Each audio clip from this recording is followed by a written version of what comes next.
topic for today is, from a biker's perspective, what makes a good biking road? Bike routes. In your opinion, what makes a good bike route? I'm going to chuck a couple of my ideas in, and I'm just interested to see, in general, what you guys would want to see included or like about certain routes, or not, or dislike about certain routes. Now, for me, it's a loop. A straight piece of road going in one direction is brilliant if it's a short route, but if it's going to take you away, I'm not particularly looking for it. For me, a good bike route isn't one that's just a straight piece of road. It's got to have some twisties in it, but at the same time, it's got to give you places where you can relax as well. Bearing in mind that my skill level isn't, I'm not a GP rider, I don't get my knee down, so I'm not looking to constantly come into contact with the tarmac. I enjoy twisties, but I also enjoy a bit of relaxation and a bit of time to sort of calm down and potter a bit and take in some scenery. So that sort of gives me three different criteria there straight away. That is a mix of quite quick linking sweeping bends, so you can link a few in together and actually practice some skills. Some slower sections where if you want to potter, you can potter. Take your breath, calm down, open some vents, even stop without being on a bend and sort of sort some stuff out. Get something out of your ear if you've got a bug in there tickling your ear. Those sort of maintenance things. Whether it sort of links onto another little route, I have noticed some routes that are suggested in some websites. They're fine, but they don't go anywhere, and you've got to travel to get there. So it's like, 10 miles of a particular road. Now, for me, that isn't a route. That's just a section of road, and that's not what I'm interested in when I go for a ride. I want to go for a ride. I want to I don't mind travelling to somewhere, 20, 30 miles, but then I'm looking for a route that Miranda's round somewhere, goes, visit something, includes the twisties, includes the slower relaxation stretches, and gives you some scenery. Another thing is, it doesn't need to be a good road just when it's dry. It can be a good road when it's wet. The other thing is fuel stops. One thing I don't really consider is a cafe, but some people do. I don't know, is that important to you guys? Is the ability to stop and have a brew important, or do you just sort of take something with you? I know a lot of bikes don't have any room to carry a can of drink or a bottle of drink or something, and not everybody carries panniers, not everybody carries a rucksack,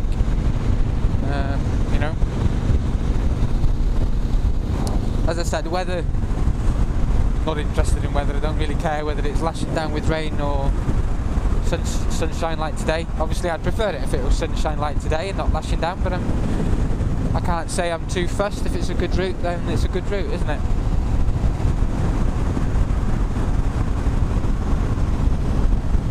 So, answers on a postcard. What components do you feel is required to make a route a good biking route? Be as specific as you would like to be. Give examples if you've got them. If you've got a route that's got a number of the components and it's just lacking one of them, then tell me.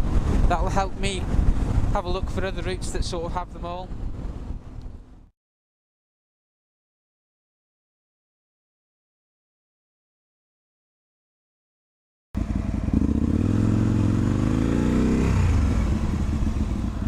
Fucking idiot.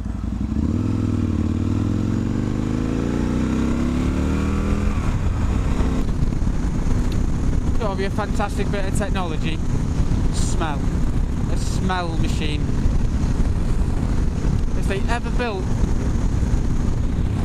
a machine that could record a smell and then reproduce it for the viewer, That would be absolutely fantastic, because the smell I've just gone through, well, it's that bad. I want to share it with all of you.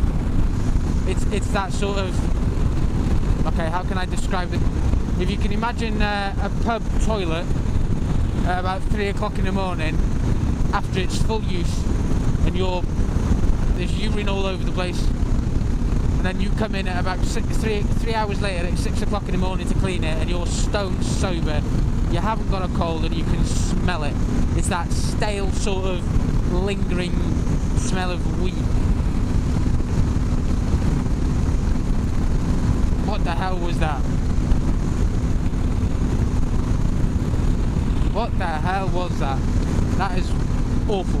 And because it's sunny and warm, yeah, that just brings out that little musky sweetness, that sweet and sourness. Whoa.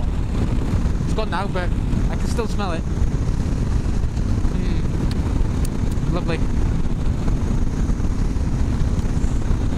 I get a number of different smells on my route on the way in. About 5 minutes after starting, I get, well, less than 5 minutes actually. Recently, no sooner do I get out of my village, the fields have been spread with either chicken poo or blood.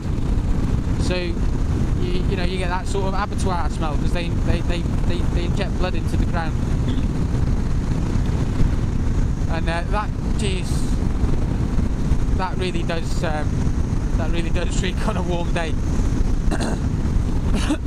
So I get an abattoir, i.e. dead animal's blood smell, and then about 5 minutes up I pass a chicken place, so you get the strong ammonia chicken wee sort of smell, which is sometimes really pungent. It really grabs hold of you, and it stays with you for about half a mile. And then when you pass through there, you get that sort of sweaty horse cow wee smell, and then you sort of get nothing along here a little bit, unless somebody's having a fire and burning some wood or something like that, which is always a good one. Quite like that actually. Sometimes on the bridge, depending on what the weather's doing and the tide's doing, you can get a seaweedy sort of, you know, a mud smell, seaweedy heavy mud bank smell, that sort of stale sea smell. And then I'm thinking then that's no, and then over the bridge further on, you get there's a cement factory or a tar factory, so you get the smell of them making the tar or warming the tar up in the morning for them to take out to do some road works with. So you get that, which is actually quite a nice smell. I like that. I like the smell of tar, or road tar anyway, in that form. Then pretty much you're all the way clear then until you get to further down the coast, where some idiots sometimes are burning gorse bushes, and then that's pretty much it. Plus the garage before I get into work, so sometimes you get a smell of that. But yeah, I get a multitude of whiffs on the way into work. That's what I like about bikes. You smell everything. Doobie doobie doo. Doobie